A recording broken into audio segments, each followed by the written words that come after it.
사랑하는 성도 여러분, 각 가정에서 이 시간 예배를 드릴 때에 여러분의 삶 가운데 은혜와 평강이 넘치시기를 주의 이름으로 축원합니다.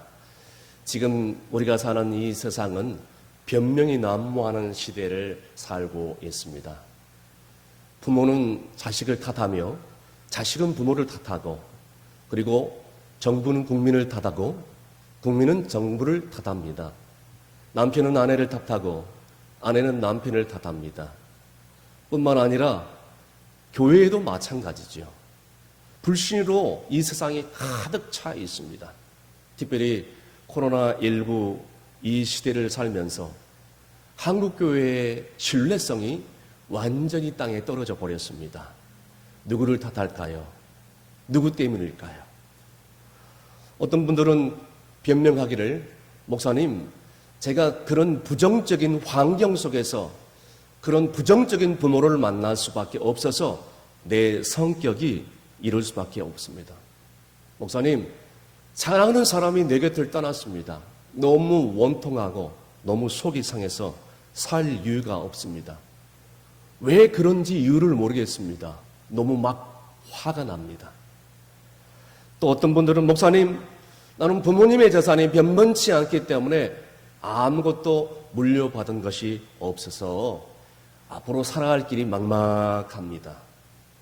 이렇게 여러분 변명을 하고 살아가는 시대를 살고 있습니다.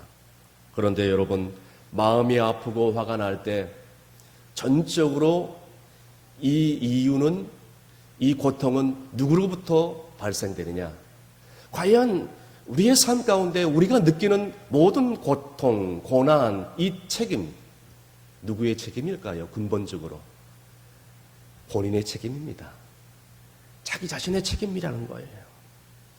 그래서 중세 부포한 수도원을 개혁하기 위해서 개혁으로 불타올랐던, 그래서 그 개혁을 위해서 무던히 고통을 감수할 수밖에 없었던 개혁자이면서 교회 학자인 아빌라의 데레사라는 유명한 사람이 이런 얘기를 했습니다. 나는 가장 약하며 가장 약한 자이다. 바로 내 자신이 악마의 바다이다. 이렇게 얘기를 하면서 자기 자신의 죄성을 토로하며 하나님 앞에 무릎 꿇을 수밖에 없었던 것입니다. 그렇습니다. 지금 우리가 이 세상을 살아가면서 분노를 느끼며 고통을 느끼며 상처를 느끼며 좌절을 느낄 수밖에 없는 상황을 살 수밖에 없습니다. 때로는 원치 않게 욕을 얻어먹기도 하고요, 심한 모욕감을 받기도 하고요, 상대방에게 상처를 받기도 하고, 때로는 알게 모르게 상처를 주기도 합니다. 그래서 좌절감을 느끼고 분노를 느끼고 슬픔을 느낄 수밖에 없습니다. 어떤 사람들은 심한 모욕을 받으면서 성적 학대를 받는 자녀들도, 아들과 딸들도 있습니다. 또 어떤 사람들은 만성 질병과 고질병으로 인해서 병원을 들어갈 수밖에 없고 평생 약을 먹을 수밖에 없고 이 병과 싸울 수밖에 없는 그런 사람도 있기도 합니다. 여러분, 이 경험이 정말 얼마나 고통스러운 경험인지 당사자가 아니면 모를 것입니다.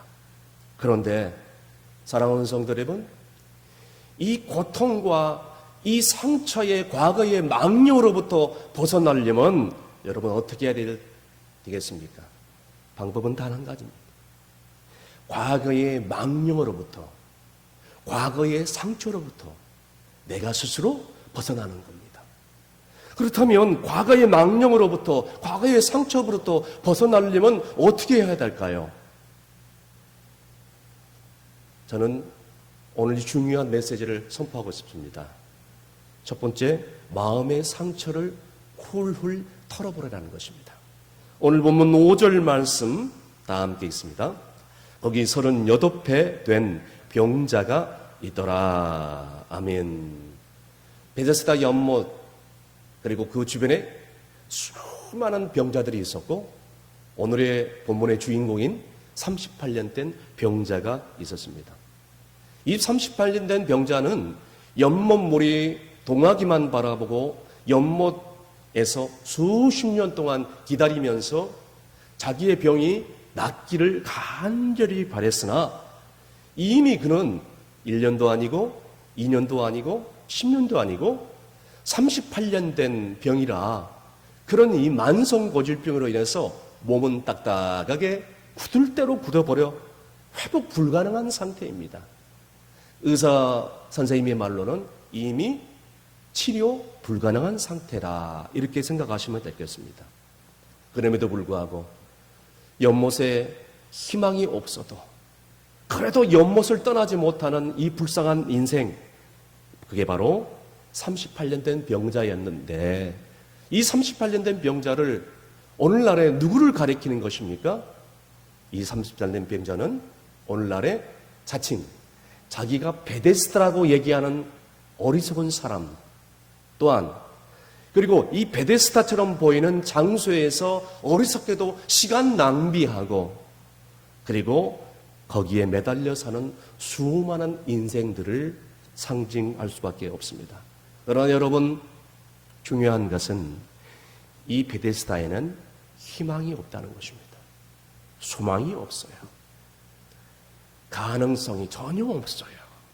왜냐하면 진정한 베데스다는 오직 연못이 아니라 다른 장소가 아니라 우리 죽었던 몸에 생기를 불어넣고 희망을 불어넣고 끝나버린 새 삶 가운데 새로운 삶의 소망을 줄 수 있는 분은 단 한 분, 예수 그리스도 한 분인 줄로 믿으시길 바랍니다. 그분만이 진정한 베데스다요. 그분만이 오직 유일한 희망이요 소망입니다. 그래서 오늘 우리는 이 말씀을 보면서 우리는 스스로 생각하기를 왜 이런 일이 일어납니까? 왜 하필 나입니까? 왜 세상 많은 사람들 가운데서 왜 나에게 이런 일이 일어납니까? 원망스럽습니다. 저 사람 때문입니다. 이제 그런 질문은 그만두라는 거예요. 그래서 나와 타인에 비교해봐야 아무 소용없어요. 여러분 도움이 되지 않아요. 또한 이렇게 했으면 좋았더니 저렇게 했으면 좋았느니 이런 탁상공론, 자기 생각, 자기 주장 그리고 신세 한탄을 하면서 푸념만을 늘어놓으면서 다른 사람 타달하는 거 여러분 우리의 미래를 갉아먹는 거예요.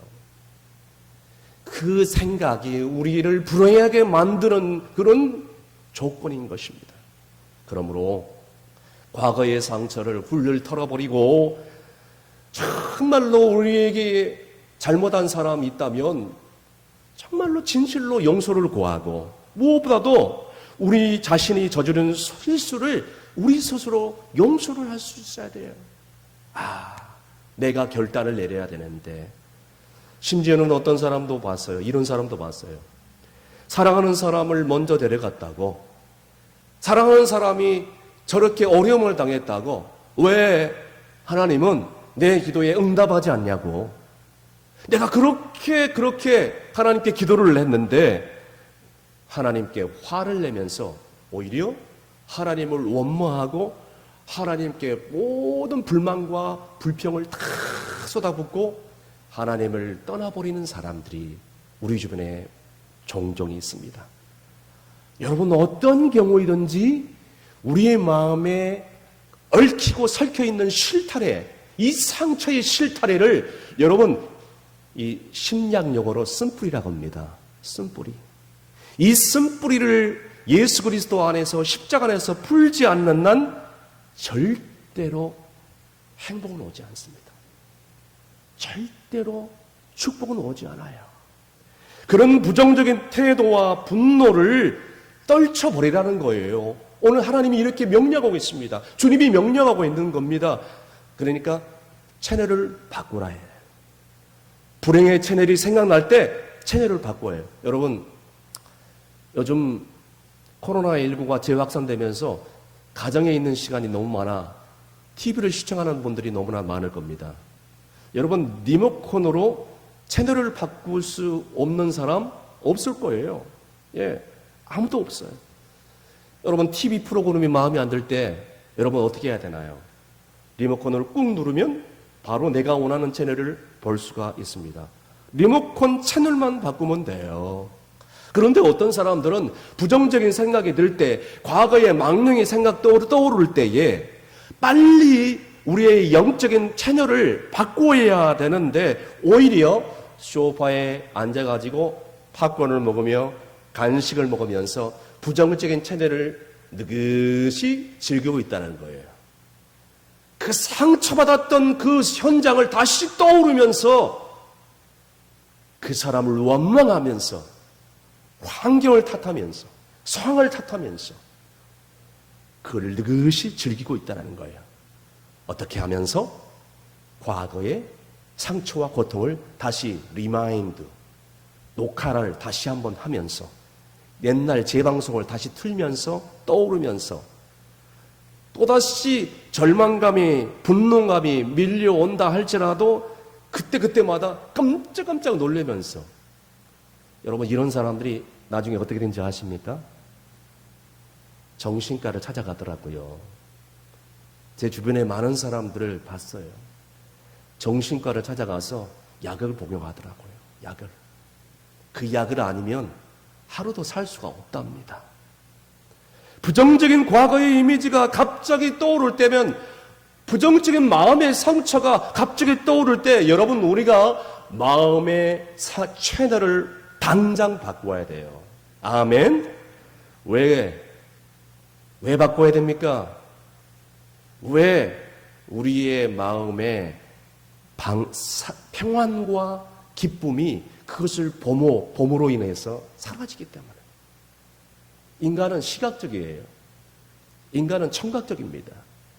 그래서 여러분, 절망이란 놈이 우리를 유혹하고 그것을 보라고 했을 때 질질질 끌려다니게 놔두지 마세요. 낙심이란 놈이 우리를 끌고 다닐 때 질질질 끌려다니게 놔두지 마세요. 상처란 놈이 우리를 끌고 다닐 때 왜 질질 끌고 다닙니까? 끊어버려야죠. 이제는 예수 그리스도 안에서 하나님이 우리의 삶 속에 행하신 좋은 이 말 마음에 두시기를 간절히 바랍니다. 아름다운 일을 마음에 두세요. 좋은 추억을 떠올리세요. 왜 부정적인 생각을 들추어서 자꾸만 녹화를 되돌리면서 그 생각을 합니까? 여러분, 좋은 일, 아름다운 일, 행복한 일만 마음에 두시는 여러분이 되시길 바랍니다. 그리고 과거의 상처에서, 과거의 망령에서 벗어나 긍정적인 삶을 살려면 어떻게 해야 될까요? 일어나 앞으로 걸어가라는 거예요. 오늘 본문 6절 말씀 다 함께 읽습니다. 예수께서 그 누운 것을 보시고 병이 벌써 오랜 줄 아시고 이르시되 내가 낫고자 하느냐. 아멘. 여러분, 예루살렘의 이 베데스다 연못에 38년 된 병자, 정말로 만성 고질병의 환자입니다. 오랜 시간 여기에 있었어요.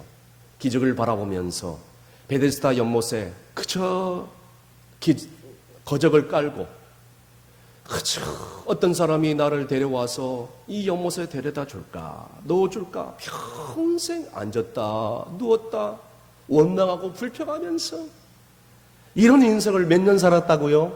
38년.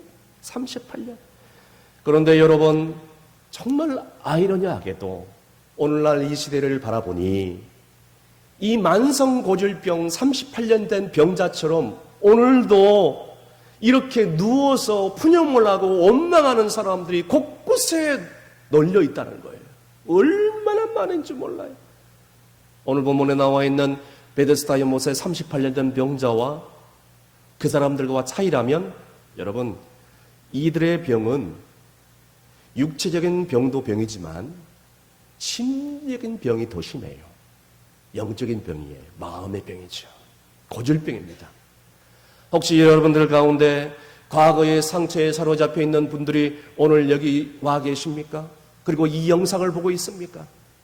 과거의 이 고질병으로부터, 과거의 이 분노, 이 상처에 사로잡혀서 그 사람을, 그 상황을 용서하지 못하고 아직까지도 거부하고 살아가고 있는 분들이 계십니까? 아직까지도 현재의 그 나쁜 부정적인 태도를 가지고 사람들을 대하고 마음의 상처를 끄집어내가지고 조상 탓하고 부모 탓하고 남편 탓하고 아내 탓하고 자녀들 탓하고 심지어는 교회 안에서도 그 사람 탓하고 그 성도 탓하고. 여러분 그렇게 돌린다면 여러분들은 어쩌면 베데스다 연못에 38년 된 병자와 다를 게 아무도 없다는 거예요. 우리 자신도 가만히 앉아서 이 병자처럼 기적만을 바라보면서 한순간에 대박이 일어나기를 바라보면서 한순간에 모든 상황이 나아지기만 바라보면서 이렇게 푸념만 하고 고통만 늘어놓는 사람인지도 모릅니다. 어느 날 예수님이 이 불쌍하게 누워있고 거적을 깔고 누워있는 이 병자를 보시면서 그에게 다가가서 엉뚱한 질문을 던집니다. 예수께서 그 누운 것을 보시고 병이 오랜 줄을 아시고 이르시되 뭐라 그래요? 내가 낫고자 하느냐. 하나님은 지금 우리에게도 똑같은 질문을 던지고 있는 거예요. 사랑하는 아들아, 사랑하는 딸아, 네가 낫고자 하느냐? 네가 낫고 싶으냐? 아니면 계속 누워서 푸념만 늘어놓고 원망하고 불평하면서 이렇게 살고 싶으냐? 다시 묻고 있습니다. 사랑하는 아들과 딸아, 네가 낫고자 하느냐? 아니면 계속 원망과 불평에 푸념만 늘어놓고 이렇게 살고 싶으냐? 예수님의 단독 직입적인 질문 앞에 이 병자가 재밌는 반응을 보입니다. 그는 예상했던 대로 변명을 다 들어놓습니다. 그의 최상의 변명거리, 본문 7절에 나와 있죠? 뭐라고 얘기합니까? 저는 혼자가 아니에요. 도와줄 사람이 아무도 없습니다. 보세요. 저 사람은 도와줄 사람이 있어서 저렇게 연못에 들어가서 병이 났습니다. 다른 사람들은 도와줄 사람이 있어서 저렇게 연못에 들어가서 나음을 입는데 나는 도와줄 사람이 없어서 연못에 들어가야 되는데 연못에 누가 나를 넣어줘야 되는데 없습니다. 매번 다른 사람이 저보다도 빨리 저 연못에 들어가서 병을 낫고 그렇게 놀라운 일들이 일어납니다. 그런데 저는요 도무지 가망이 없습니다. 주님, 저는 가망이 없습니다. 예수님의 대답이 특이했습니다. 만약에 저 같으면 얼마나 힘들었겠어요.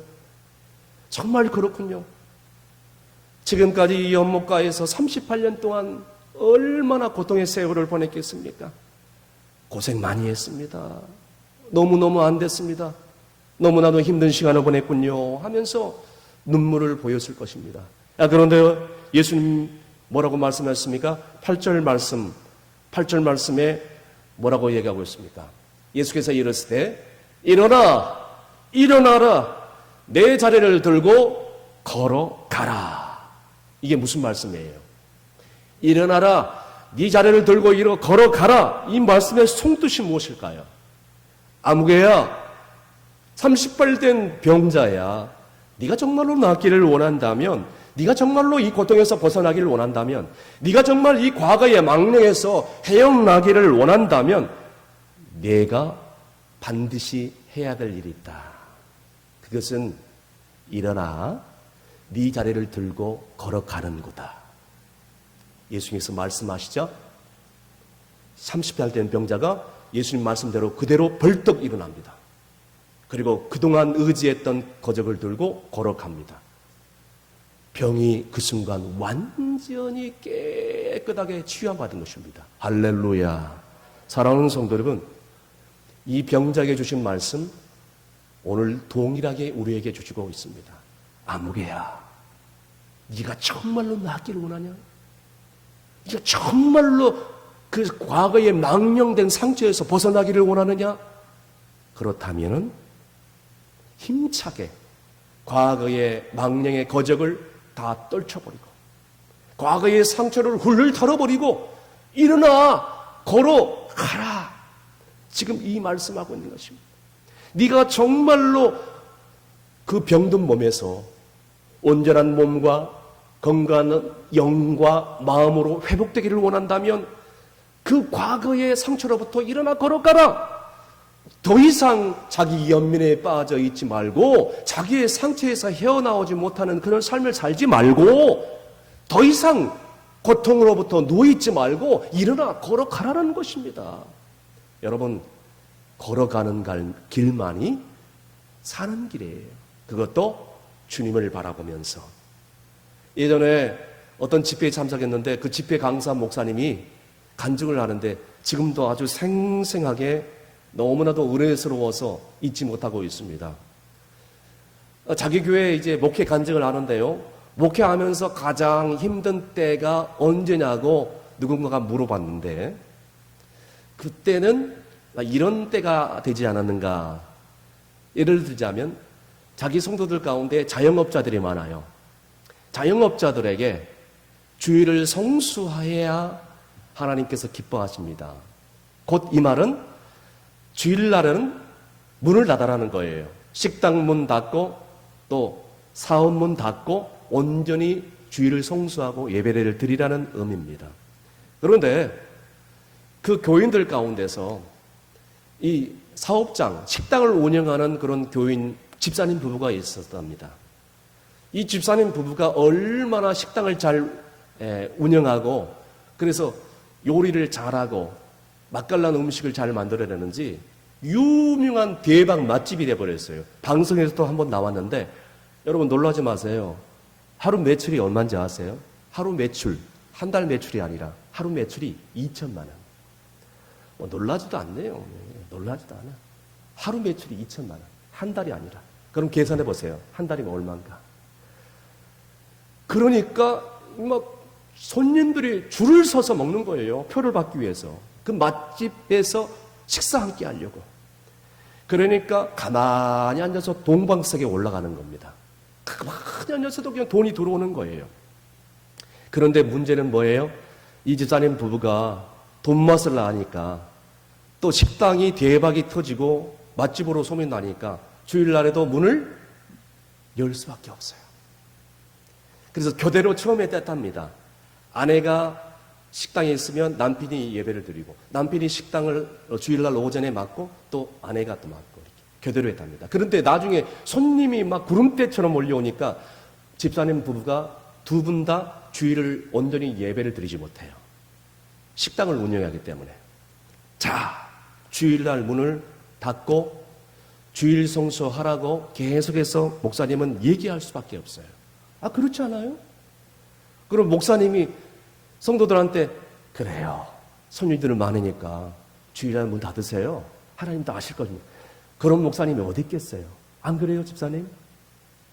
그게 목사님이지. 그 집사님 부부가 나중에 정말 이 목사님의 설교 말씀에 은혜를 받고 뒤늦게서야 깨닫고 목사님께 찾아오시라고. 그래서 저희 식당에 오셔가지고 저희들이 주일날 마지막 이제 식당 운영하고 그대로 주일날 문 전혀 열지 않겠습니다. 서약 예배를 드리고자 합니다. 오셔서 예배를 인도해 주세요. 아, 그리고 탁 왔는데 목사님이 너무나 기뻐가지고 와서서 은혜스럽게 예배를 잘 드리고 있는데 예배가 끝나자마자 집사님 부부가 목사님께 탁 무릎을 꿇더래요. 그러면서 하는 말이 목사님 너무 죄송합니다. 저희들이 너무나도 어리석었습니다. 저희들이 물질의 눈이 어두워서 주의를 온전히 성수하지 못한 어리석은 성도였습니다. 다시는 주일날 문 열지 않겠습니다. 이게 마지막입니다. 그래서 목사님을 초대해서 이제 서양 예배를 드리고자 이렇게 모셨습니다. 예배가 끝난 다음에 이 집사님 부부의 얘기를 듣고 목사님이 눈물을 글썽이면서 이 집사님 부부를 꼭 안아주고 마음껏 축복을 해줬대요. 마음껏. 그런데 그 뒤에 계속적으로 손님이 몰려오는 게 계속적으로 그런데 여러분 중요한 그런 일이 발생했습니다. 식당에서 이렇게 서약 감사 예배를 드린 일주일 뒤 정확하게 식당이 원인을 모를 불이 나버려 식당이 완전히 다 타버렸어요. 그러면 여러분 문제를 낼게요. 이 집사님 부부가 주일날 교회에 나와서 예배를 드렸을까요? 예배를 안 드렸을까요? 서연아 집사님 예배 드렸을까요? 안 드렸을까요? 예, 예배를 드렸다고 긍정에 이렇게 메시지를 보냈습니다. 맞습니다. 교회 떠나지 않고 시험 들지 않고 변함없이 목사님과 하나님께 약속한 대로 주일을 철저하게 송수하고 예배를 드렸어요. 어떤 사람들은 이런 상황이 오면요 헤어나오지를 못해요. 왜? 이성을 잃어버리고 이런 이유 모를 고난 앞에서 감정을 주체하지 못합니다. 그러면서 누구를 향해서 원망하느냐? 하나님, 이게 뭡니까? 서양 예배 드리고 주일 성소 잘 한다고 약속하고 이렇게 결단 예배를 드리지 않았습니까? 그런데 이게 웬일입니까? 식당이 다 타버렸습니다. 우리는 어떡하라고요? 하면서 이렇게 원망하면서 교회를 떠나버리고 목사님 떠나버립니다. 목사님이 나중에 이 집사님 부부를 주일날 뵈는데 얼굴을 볼 수가 없더래요. 너무 죄송했어. 대부분의 사람들은 그렇게 원망합니다. 그러나 하나님을 신뢰하고 하나님을 정말 사랑하고 말씀대로 순종하는 사람들은 이렇게 기도하죠. 하나님, 도저히 이 일들을 이해할 수 없습니다만 나는 하나님을 믿습니다. 주님을 신뢰합니다. 왜 그런 일이 일어났는지를 알 수가 없지만은 나는 변함없이 하나님을 예배합니다. 할렐루야. 왜 이런 일이 일어났는가? 경찰을 초대하고 경찰서에 고발을 하고 검증을 맡기고 이런 시간 낭비를 하고 싶지 않다는 거예요. 신실한 사람들은 이런 데 시간 낭비하지 않습니다. 그래서 로마서 8장 28절에도 이런 말씀이 나와 있어요. 사랑하는 자 곧 그 뜻대로 부르심을 입은 자들에게는 모든 일이 합력하여 선을 이루느니라. 아멘. 이 말씀을 굳건히 믿습니다. 하나님을 사랑하는 자, 이 믿음을 하나님이 기뻐하시는 거예요. 저는 여러분들이 그러한 믿음이 되시길 바랍니다. 사랑하는 여러분, 과거에 얽매여 있는 사람처럼 어리석은 사람이 이 세상에 어디 있겠어요? 과거의 망녀로부터 헤어나지 못하고 계속적으로 과거의 것을 끄집어내서 주저앉아서 원망하고 불평하고 푸념하며 한탄만 노려놓는 것, 여러분 누구나 할 수 있는 일이에요. 변명? 누가 못합니까? 다른 사람 탓? 누가 못해요. 다 할 수 있는 일이에요. 그러나 여러분 기억해야 될 것이 있습니다. 정말로 내가 행복한 삶을 살기를 원한다면, 정말로 내가 신실한 삶을 살고 긍정의 삶을 살기를 원한다면 자기 연민을 떨쳐버리고 자기 과거를 훌훌 털어버리고 과거의 망령으로부터 이제는 속히 행복한 미래를 향하여 일어나 걸어가시기를 주님으로 부탁을 드립니다. 여러분 다윗 왕을 아시죠? 다윗 왕이 우리아의 아내 바스바를 범한 다음에 낳은 아들이 있죠. 그 아들이 몹시 병에 걸려 이제 아파서 죽을 위기에 누워 있었던 것입니다. 이때 아버지 다윗은 할 수 있는 거라고는 밤낮 기도하고 하나님께 매달릴 수밖에 없었어요. 그래서 기도하면서 하나님께서 고쳐주실 것이라 확신을 가지고 밤낮 음식도 먹지 않고 세상에 물도 먹지 않고 금식을 하면서 수영도 깎이지 않고 몸도 씻지 않고 그래서 기도에 매달리는 거예요.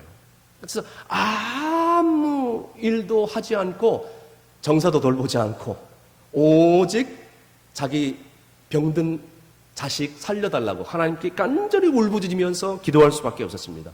다윗의 눈물 뿌린 그런 기도에도 불구하고 세상에 정확하게 7째 날 사랑하는 아들, 사랑하는 여인 밧세바로부터 낳은 아들이 병에로 인해서 세상을 조용히 떠나버립니다. 신하들이 걱정이 태상입니다.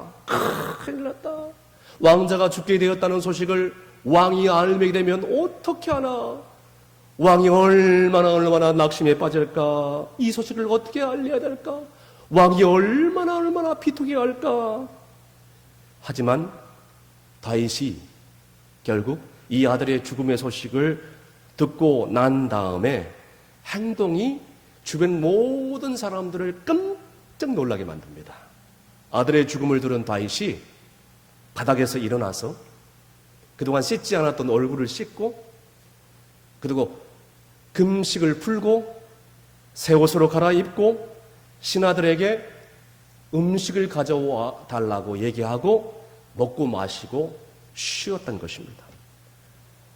너무나도 어리둥절해서 신하들이 왕에게 묻습니다. 왕이시여, 왕자가 살아계실 때는 그래도 정말 금식하면서 하나님께 기도했는데 왕자가 정말 세상을 떠났는데 지금 아무 일 없듯이 이렇게 음식을 사주시고 행동하니 어찌된 일입니까?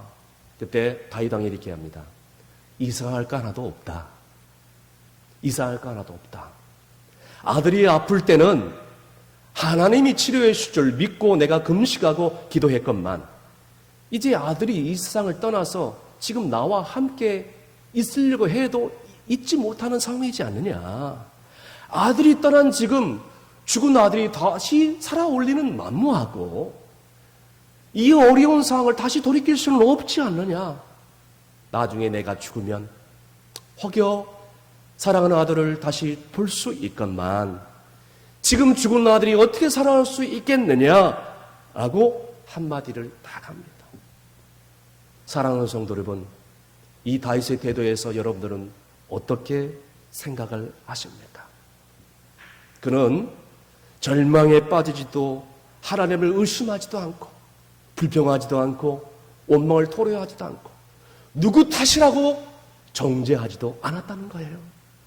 오늘 본문에 있는 다윗 38년 된 병자도 마찬가지겠지만 방금 제가 얘기한 이 다윗 왕도 그는 인간적으로 너무나도 실망 가운데 있을 수밖에 없었지만 하나님을 신뢰하고 그리고 얼굴을 씻고 정상적인 생활을 하며 나아갔던 것입니다.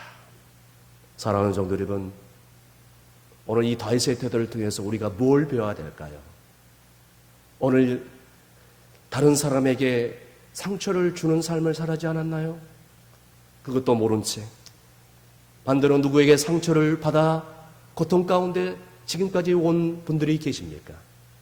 심지어는 누구에게 모욕감을 받고 심지어는 어떤 사람에게 버림을 받은 사람도 있습니까?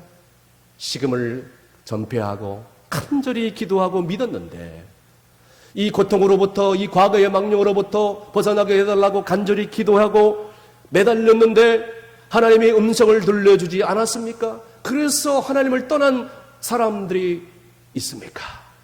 여러분, 뼈아픈 상처와 과거의 실패의 경험을 감고 오늘도 헤어나오지 못한 사람들이 있습니까?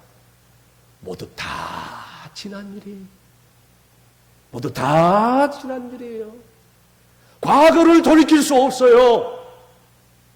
어떻게 그것을 다시 과거를 돌이킬 수 있겠어요? 바꿀 수 없어요. 이제는 우리는 결단을 내려야 됩니다. 예수 그리스도 앞에서 오늘 언제까지 베세스다 38년 된 병자처럼 거적을 깔고 푸념만 늘어놓고 원망을 하면서 누구 탓하면서 이렇게 살아야 되겠습니까? 언제까지 가슴 아픈 기억을 끌어안고 그 쓴뿌리를 끌어안고 살아야 되겠습니까? 38년 된 병자처럼. 오늘 주님이 우리에게 묻고 있습니다. 사랑하는 아무개야, 네가 정말로 낫기를 원하느냐? 일어나 네 자리를 들고 걸어가라. 할렐루야. 낫기를 원한다면 지금까지 우리를 붙들고 있는 과거의 망령으로부터, 과거의 상처로부터, 그리고 과거의 그 아픈 그런 기억으로부터, 그것은 바로 사탄이 주는 올무요, 사탄이 주는 시험거리란 말입니다. 하나님이 주시는 마음이 아니에요. 그것으로부터 이제는 속히 예수 그리스도의 이름으로 벗어나기를 주의 이름으로 축원합니다.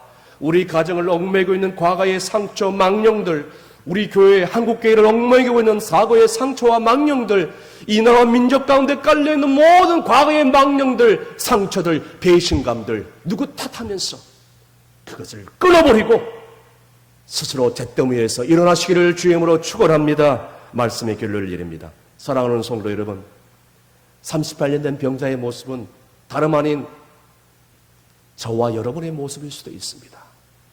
왜 38년 된 병자가 이곳에 있습니까?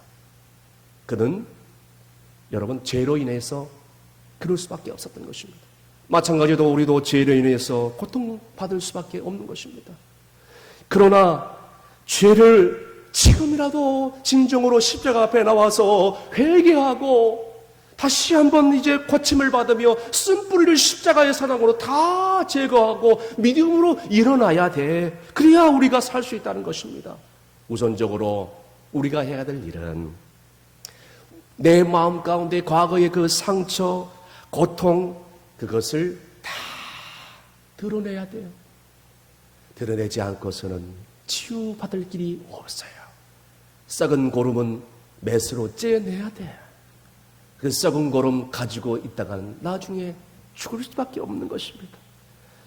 여러분, 하나님은 우리의 삶이 코가 석자가 될지라도 하나님 앞에 나와서 간절히 하나님께 매달리는 것을 원하고 있다는 거예요. 그 매달리는 성도, 그 성도에게 다가가서 무조건적으로 주님께서 십자가의 보혈로 머리부터 발끝까지 안수해 주시고 고쳐주시는 줄로 믿으시길 바랍니다. 하나님은 오늘도 하나님께 나오기를 원하는 거예요. 자기 백성들이, 자기 아들과 딸들이 주께로 나가기를 원하고 있다는 거예요. 여러분, 주님을 만나시기를 간절히 바랍니다. 무조건 주님의 십자가를 의지해야 우리가 살아날 수 있어요. 고통으로부터 벗어날 수 있다는 것입니다. 십자가 안에, 예수 그리스도 안에, 그곳에 죄의 사함이 있고, 그곳에 치유가 있고, 그곳에 소망이 있고, 그곳에 행복이 있고, 그곳에 긍정적인 삶이 있음을 믿으시길 바랍니다.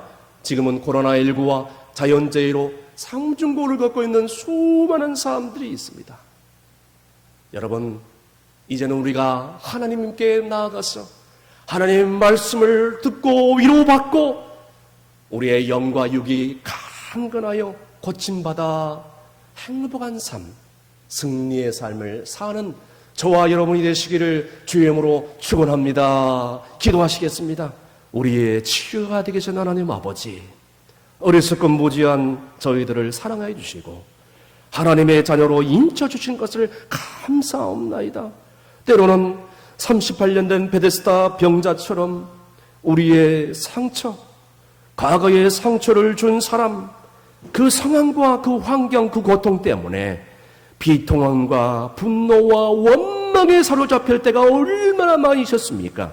이제는 일어나 걸어라, 네 자리를 들고 일어나 걸어라, 가라, 나는 주님의 음성을 듣고 긍정적인 삶으로 태도를 바꿔서 나갈 때 하나님은 기필코 우리에게 놀라운 행복한 삶, 새로운 축복의 삶을 예비해낼 줄로 믿습니다. 이 힘들고 어려운 시기에 믿음의 반석 위에 굳건히 서서 주님을 바라보며 십자가를 바라볼 때 하나님은 우리의 마음의 상처를 말끔히 씻어주시고 치유해 주신 줄로 믿습니다. 그래서 긍정의 삶을 살고 더 나은 영적인 거듭난 삶을 살아갈 수 있도록 도와주시옵소서. 예수님의 이름으로 기도합나이다. 아멘.